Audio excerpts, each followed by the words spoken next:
Hey guys, it's Elliot Booth and this is the Tattoo Removal Australia show. Say goodbye to the myths, confusions and misconceptions of the tattoo removal industry and say hello to real information, real clients and real results. Welcome to the TRA show with myself and my beautiful co-host Rita Silva, where we will take you beyond the trend. Guys, today you have a Q&A. That's where you submit the questions and then we give the answers. You can submit your questions in a few different ways. First way is via email.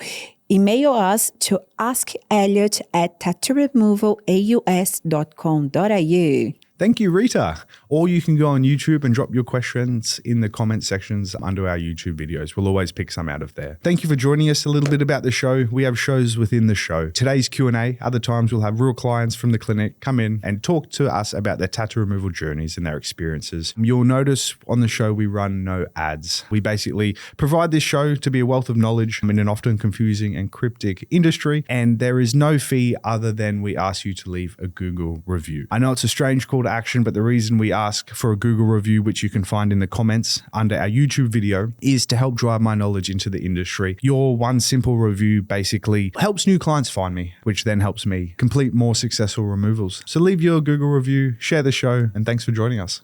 Hey. We are live. We are back. Welcome back, everybody. Thanks for joining us on another episode. You will see that I wear other clothes. We have you in different outfit today. I'm not always dressed in my prison jumpsuit.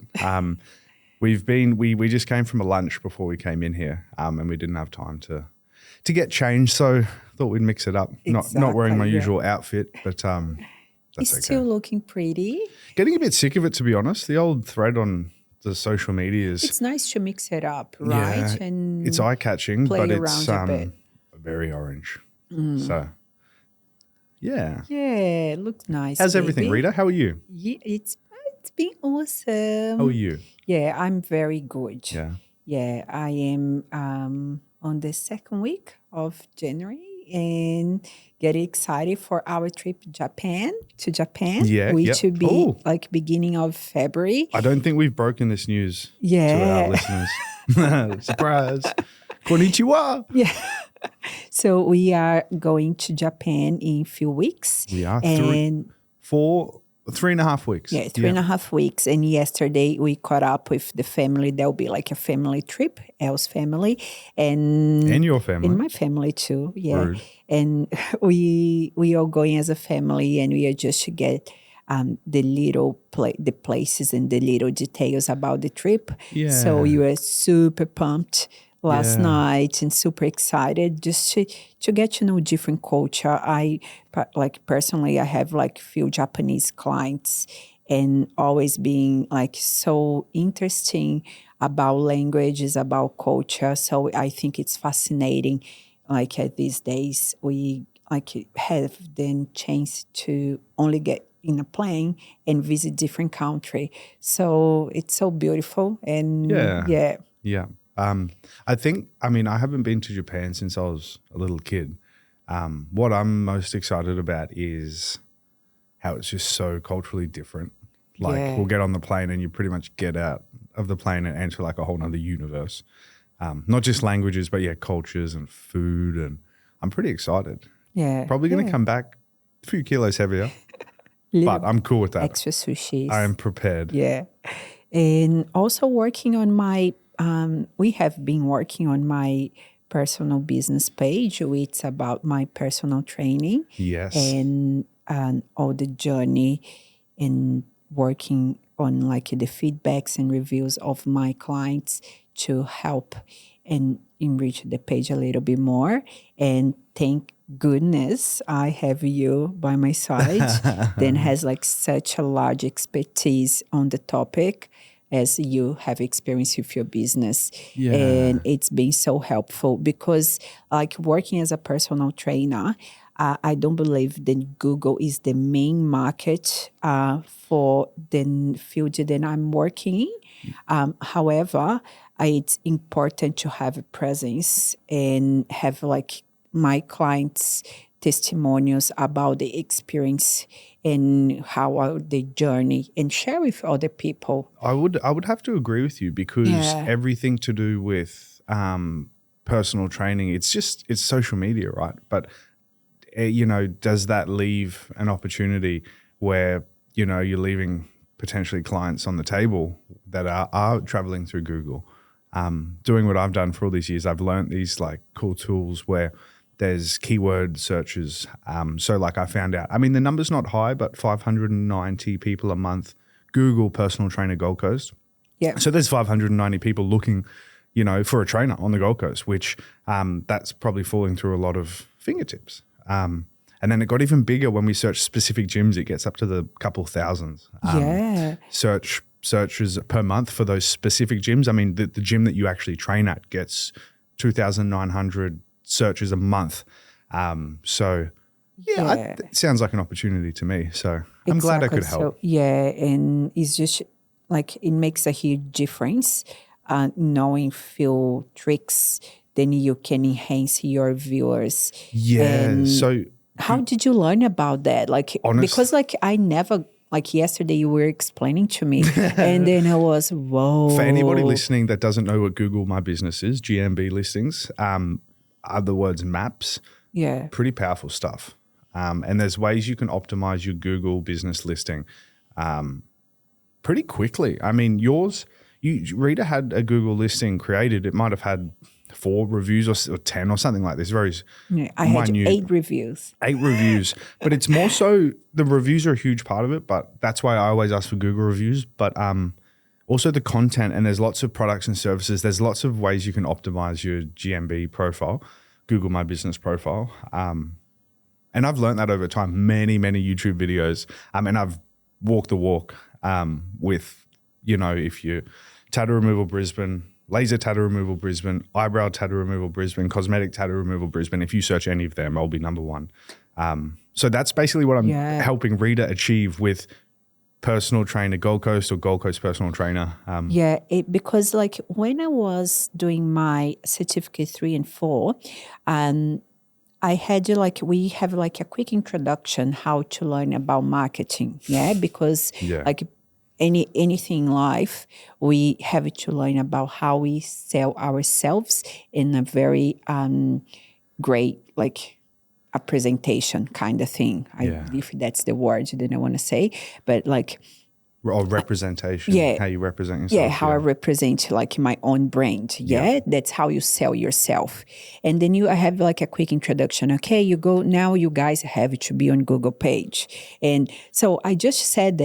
And then. What are the chances though that teacher has never done this themselves? And like they explain like I just had to create the page, but like they never explain in a certain don't know how. like in like such minimum details like about the keywords, about like adding like photos and like testimonials and then all the other things that you do for your page as well, then also can increase like the chance to be exposed for like 509 people or whatever, like that many people that search for your business. I brought my phone here not to message while we're working, but I wanted to show you, just explain a couple of things. So when I go to my business page, the clinic in Brisbane, just a couple of things. So it gives you some data. So from August to January, which is probably, 8-9 months, 47,000 views and 1.7 thousand interactions. So 1,700 people have interacted with my business profile, which is massive.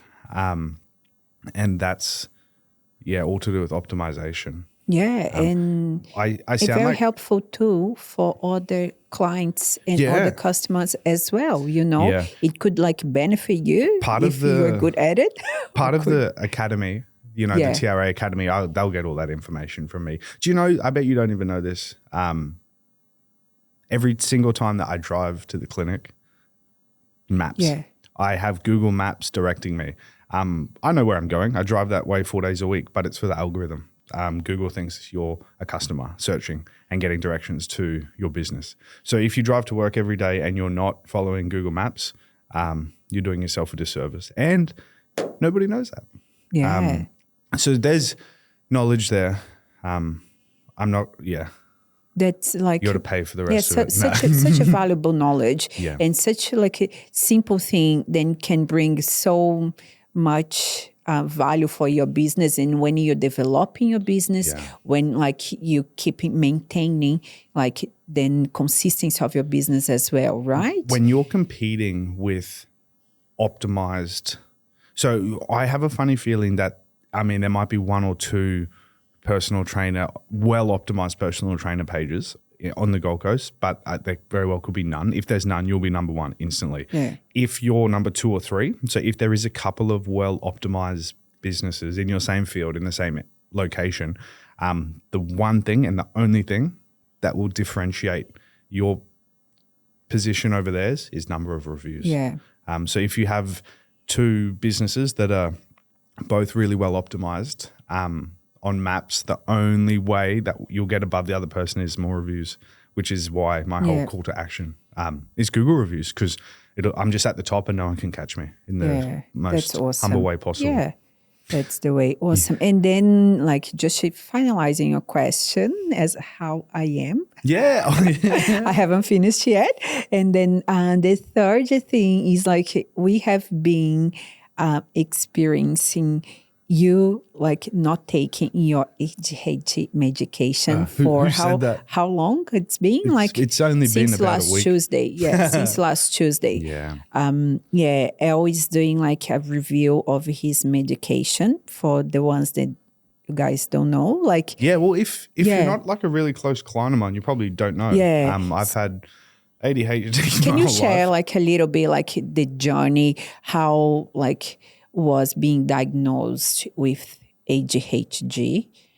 Yep. I only found out about 3 years ago that I have ADHD. And a fun fact, so what if my brain's going to go da-da-da-da-da, and it's going to come right around to all these topics and come back, hopefully. So if you notice a difference, not my personality is different, but my brain's back to its like not chaotic self, but fast self. All these ideas, which is cool, pretty cool to experience again. But there's pros and cons, like anything. Rita has never actually met me not being medicated for ADHD. So fingers crossed the relationship holds steady through this treacherous water. No, we'll be fine. Yeah, so I was 27 when I found out I had ADHD and got medicated pretty quick. Life changed. Which was, really interesting. But after 3 years being medicated continuously, there's time to like stop the medication, because there's pros and cons to it all. So when did you first realize you had it? Probably, when did I first realize I had it? And how were you diagnosed? It was when a psychologist said, hey, it sounds like you have ADHD. And I was like, what? Never even crossed my mind. Really, really crazy. It's funny how when something's all you know, so like I'm all I know, it never even crossed my mind that this is ADHD. I just thought I was fun, quirky, fast. But it was so interesting. My whole 20s was any specific situation then you kind of happened, then you decided to look for a therapist and then she gave you then. So my whole 20s, and if arguably earlier, maybe from like 15 to 27 was working really hard during the week and then getting really, really wasted on the weekends. Right. Binge drinking is an understatement. Even party drugs, all of it. Like weekends, I had so much fun. I was really sensible. Like I knew I didn't have like a drinking problem or like a drug problem as such because I always worked. Like working as hard as I partied, I'd always work. So there was never like a time where like work was coming to a halt and like drinking was taking over. I never had like that sort of imbalance. Like relationship problem. But what I basically realized when I got to about 26, 27, I became really aware that every single weekend I was going out. Every single weekend I was going out and drinking, basically. But to a point, and like a non-social point, like I would go out, get really, really drunk, wouldn't be to meet people, wouldn't be to try and, have fun with friends, wouldn't be trying to meet anybody. It would just go out, get absolutely wasted for no real reason.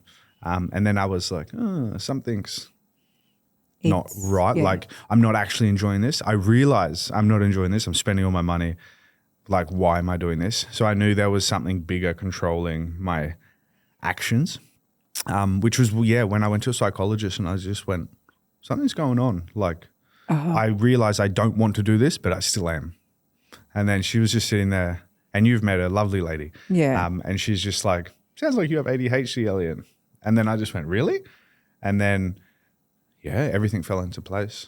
It's so funny because once that sort of became public knowledge, a lot of my friends were like, oh, yeah, no shit, of course you've got it. And I was like, well, thanks for telling me 10 years ago. Like everybody kind of claimed to have knew. And it's like, well, yeah, thanks for just letting me ruin my life for 10 years. Not ruin my life, but yeah. And was it helpful, like being diagnosed and then being medicated? Did you feel like huge transformation or a huge difference on like your patterns or the way you behave? If like your business way, like business wise, like how was different after you find than you had it? Getting medicated was a really interesting experience because initially it was an absolute godsend. Oh my God, now I have answers, I have clarity, everything makes sense. I don't feel like such an outsider. It was kind of like this penny drop realization and just like a real pivotal point. However, after about, I don't know, maybe like 6 to 12 months of being medicated, I started to realize that I couldn't, like, yes, there's pros and cons, right? I don't know whether I like agree with medication or I disagree with it, but there's pros and cons to having it and not having it. Taking the medication, I realized after about 6 or 8 months that I was like a robot. I couldn't feel emotion. So although my impulse was gone and I didn't have these crazy highs, so I would be much calmer and much more put together, and I wouldn't be caught up in this whirlwind of chaos and bad decision making. It gave me a lot of stability, but it gave me a lot of not being able to feel anything. Kind of numb feeling. Kind of numb. Like I remember sitting with you and like actually telling myself like, Elliot, connect, feel something, like love her, feel it, and you can't. Yeah. You literally can't. So I had the awareness that I was trying to feel things and literally couldn't. So there's, the medication's really interesting. There's definitely pros and cons to both. There's other issues where like, so medication fixes things and also doesn't fix things. Yeah. If anything, we don't really know what the future holds in regards to if I'm medicated or if I'm not, or if we look for a different type of medication. But yeah, if nothing else, it's given me this awareness that my thoughts and my quick thinking and wanting to go drink, that's not necessarily reality. So before I knew no different, and it was my habits, it was what I did, it was ingrained in my identity. And then was your environment as well. It was ingrained in my identity. It's what I did. Yeah. I went out, it was my social habits, it was my friends, it was everything. Now it's nothing. Partying and drinking has nothing to do with my life. So although at times I'm expecting to feel like I want to drink or feel like I want to go out, now actually I'm not set up for disaster because I don't have friends that are waiting for me out, I've got like a stable home with yourself. So I'm just equipped with knowing that what I may feel is not necessarily the reality that I want. Where 3 years ago, before I was medicated, I was just had no awareness. So yeah, really, really interesting. Yeah. Anybody that has experience with ADHD will know exactly what I'm talking about. Taking medication, pros and cons, like pick your poison, 6 of one, half and a dozen of the other. There's medication. I want to say I don't agree with it, but it's helped me a lot. But it's also not helped me a lot. It's just a little bit of what we are experiencing. Nothing too crazy. Nothing crazy around next here. episode, you're not going to be here. You guys know why. It's just me. Rita's gone. But awesome. yeah, so I wanted to say thank you for the interactions with the Tattoo Removal Australia show. All the questions coming in have been pretty overwhelming, like in a good way. Not overwhelming in an ADHD, I'm going to snap way. but in in like a really supportive way. I think it's really, really cool. Yeah. So thank you guys. Thank you, guys. Thank you so much for the ones that take the time to listen to us, and for the ones then sharing as well your own experience, on the comments. And it's been very valuable. Yeah. It was really nice to see a few days ago a tattoo removal clinic up in Mackay share the Spotify link. Sorry, my brain stops working. And just supporting it, knowledge. It's so amazing. Like, obviously we're in very different locations geographically, but we're all in the same industry. Yeah. Like, all wanting to share knowledge. It's really cool. So thank you. Thank you. Thank you so much. So here we are in question number 1. Hey, Elliot, I'm interested in the academy for my 100 hours of training. Can these be selective hours? As I currently work in a full-time job, I would ideally love to get the course done sooner rather than later, and my best to do that would be later hours during the day. Thank you for your insight. My name is Ruby. So I would like to say that I can't remember any of that question. She's asking. That's the difference in my mind state. Halfway through, I started going, started thinking about 100 hours. 100 hours, interested in training, works full time. Yeah, she works full time, and then she wants to do the hours after Are they after flexible? hours. That's a really good question, Ruby, wasn't it? Ruby. Thank you, Ruby. TRA Academy, the whole thing, anybody that has either gotten into tattoo removal or has inquired about getting into tattoo removal would understand it's not the cheapest process. Like, it's very much an investment. So part of my service and the TRA Academy, I understand that it's an investment in yourself, and it's not a small one. So part of my service is to be as flexible as I can in the delivery of that. I'm very much aware that everyone has their own life. Like, this lady, for example, works full-time but wants to get into tattoo removal. 100 hours means she lives in Queensland, by the way. So in Queensland, you need your radiation health license, 100 logbooked hours. I'll sign off her competency. That's the word I'm looking for. So I already know that she's in Queensland. It sounds like she's legitimately might be coming to the academy, which is cool. It is flexible as anything. The lady that's coming up in April, Demi, she's confirmed. She's coming up from New South Wales, and we're going to spend 2 weeks together. So for her, because she's got to travel, and I believe with her family as well, it suits her to come up, get the training done in a block, one block, get in, get it done, get out, get back home, because she's obviously not local.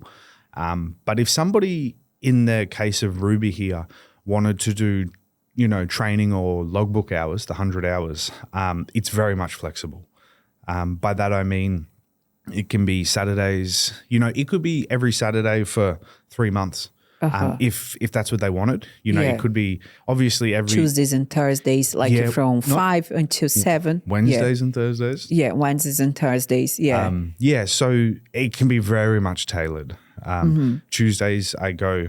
So if somebody, let's say, work 9 to 5, Tuesdays I start at 7, so they could get a few hours in Tuesday morning. Wednesday, Thursdays I'm there till 8, so 5 till 8. They could do 6 hours on Wednesday, Thursday, and then Saturdays. So everybody gets. I basically work with them to come up with a plan that suits everyone. That's good. Yeah. There's not really like a cookie cutter, one size fits all approach. Yeah, and you have to do 100 hours in 3 months, or you have to do 100 hours. No, you can do it in 3 weeks. Split. Yeah, you can do it in 3 years. You can. Yeah. Yeah. And I believe that should be how it's delivered. I should be flexible because obviously, like I said, it's an investment. It's not something to take lightly. So trying to make it as streamlined as possible, and kind of everything and facilitate it for people as well, because these days we have to work, family. It's busy to everyone. Sure. So when you have the flexibility, it's great. My whole stuff's designed to be really streamlined and flexible. Rita and I always have these conversations where I'm like, you have to streamline your processes. because like, there's so many tattoo removal inquiries come in, quotes I do, bookings I make, people I see in person, and I can manage to do it all without losing my mind because of smooth streamlining processes, basically. So yeah, it's really achievable for sure. Yeah. Cool. There you go, Ruby. So yeah, Ruby, we can do whatever you like within reason. Yeah. Obviously there's ways to make things work, but yeah, it can be nice and flexible. You can work full time. You can do a couple evenings a week, weekends, for as long as need be. So yeah, get in touch. Yeah. There you go. All right. So question number 2. Hello, Elliot and Rita. Happy 2025. I'm a long-time client of yours, and I think a topic that would bring a lot of people value is numbing cream. Oh, yeah. Tell us everything. Tell us everything. Thanks for being the realist. Love, Andrew. Thank you for being the realist. Yeah, the realist. That's that's a little bit of my... Nailed the pronunciation. Numbing cream, tell me everything. Tell me everything. So can we use numbing cream, or you can? Do you advise, or what is the deal with the numbing cream? Like everything in tattoo removal, it depends. I feel like every question with tattoo removal, there's not one answer. So bear with me.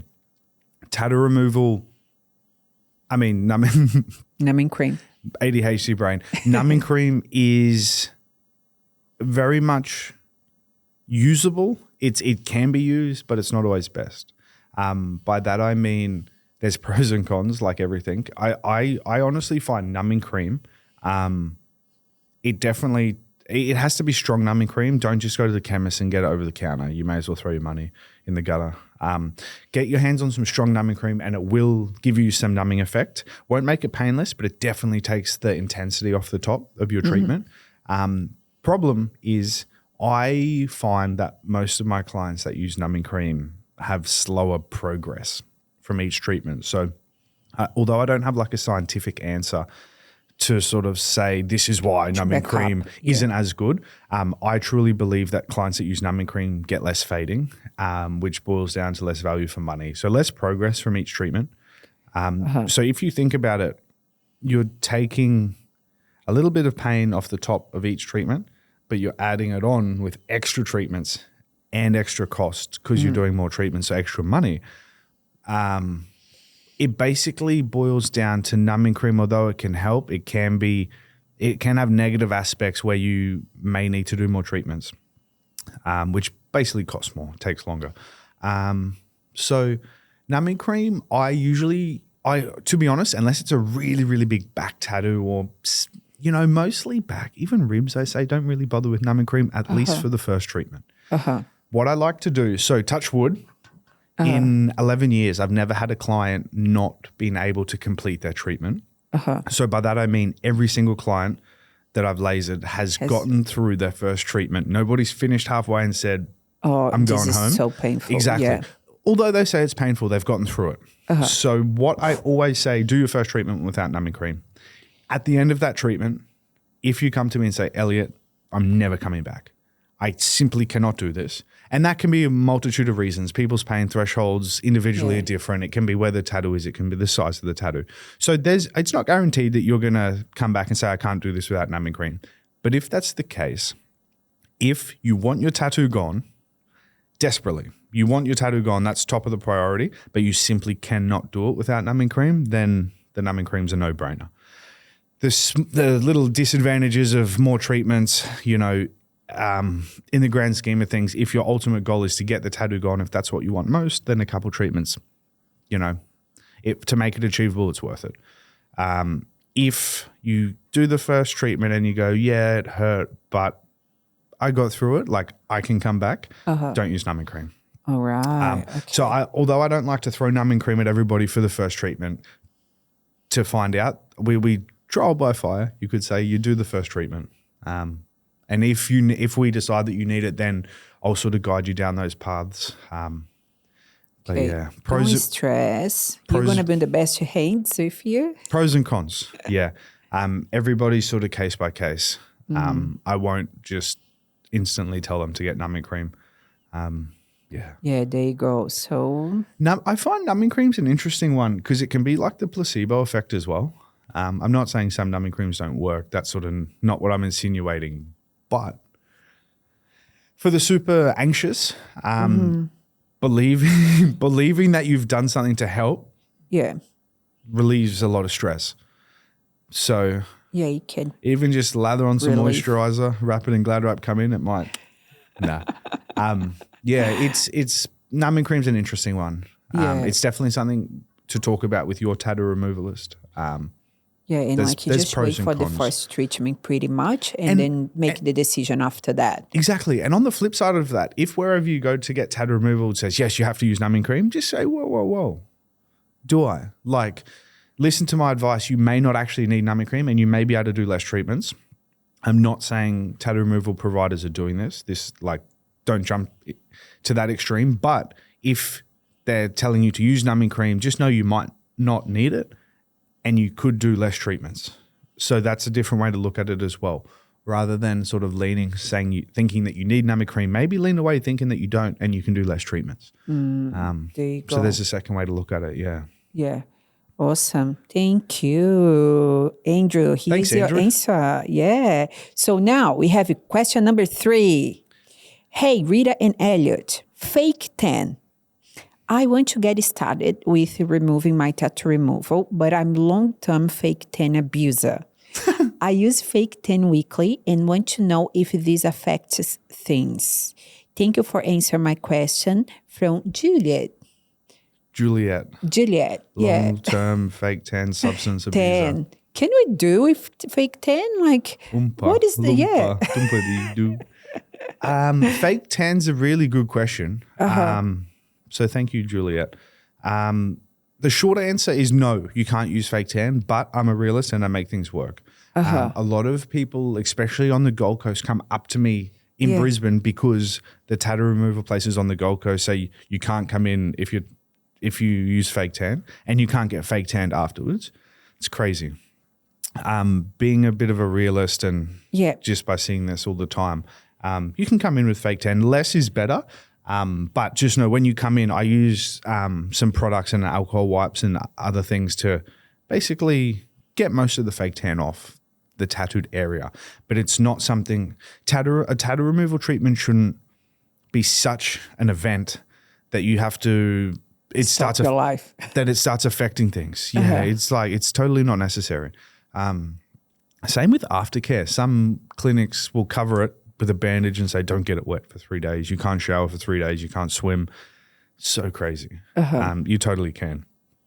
Some lasers do cause that damage that you do need to do that. But just know with good lasers, fake tan's okay as long as your provider takes most of it off before the treatment itself, which I do. And then on that note of lack of damage with the machines I use, you can fake tan that area the next day. There's no problem because there's no broken skin. There's no risk of infection. If, God forbid, you do get a bit of a blister, you have to wait for that to go down.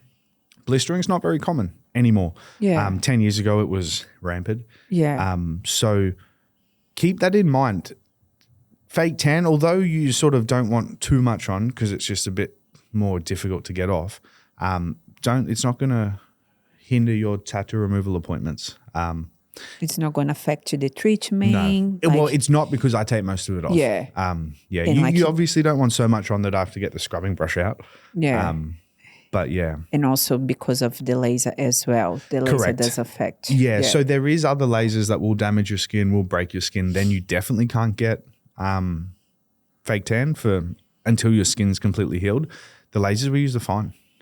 No broken skin, so you can shower, you can swim, you can exercise, you can sweat, you can fake tan, all that sort of stuff. So I think each provider will be slightly different. But yeah, definitely if you partner with me, you'll be all right. Yeah, I remember my client, Godana, she was interested to get her tattoo removal. And then she asked me if she does like the tennis spray, like on the nasal one. Yeah. And I never heard of it. And so anybody that doesn't know, that's a peptide, MT2 or something like that. Oh, right. The melanotan. Yeah, melanotan. No, I keep going to say melanoma. It's not melanotan. Melanotan. Yeah. Melanotan. Pretty common, especially here on the Gold Coast. Yeah, and then she does the nasal sprays of it. And she went to get inquiry in one of the clinics, and they said they could not do laser on her because she was doing the nasal spray. So if anyone comes to you, like, what would you say? Milano's a little bit different. There is a chance if your tattoo's red. There's like every question with tattoo removal, there's so many. It's not a simple answer. It's really individual based. If you're super tan and your tattoo's red, really bad idea, because the wavelength that targets red and other colors can damage the pigment of your skin. If it's black, still can damage unless the technician knows what they're doing. Really hard question to answer. It's pretty based on each person, but I don't believe it to be a problem. Yeah, honestly. Okay. I think it's a bit of overkill and like protection. I feel like clinics are sort of trying to protect themselves a bit there, but I've removed plenty of tattoos on darker skin tones, and it's fine. As long as you do the right things and implement the right time between treatments, the right time gaps, and different energies and settings for the treatments. So everyone's different. Yeah, I believe like experience play a big role in the 100%. Aspect as well. Yeah, definitely. Yeah. I just come back to the thing, if your clinic doesn't have before and afters, because that's where the experience lays.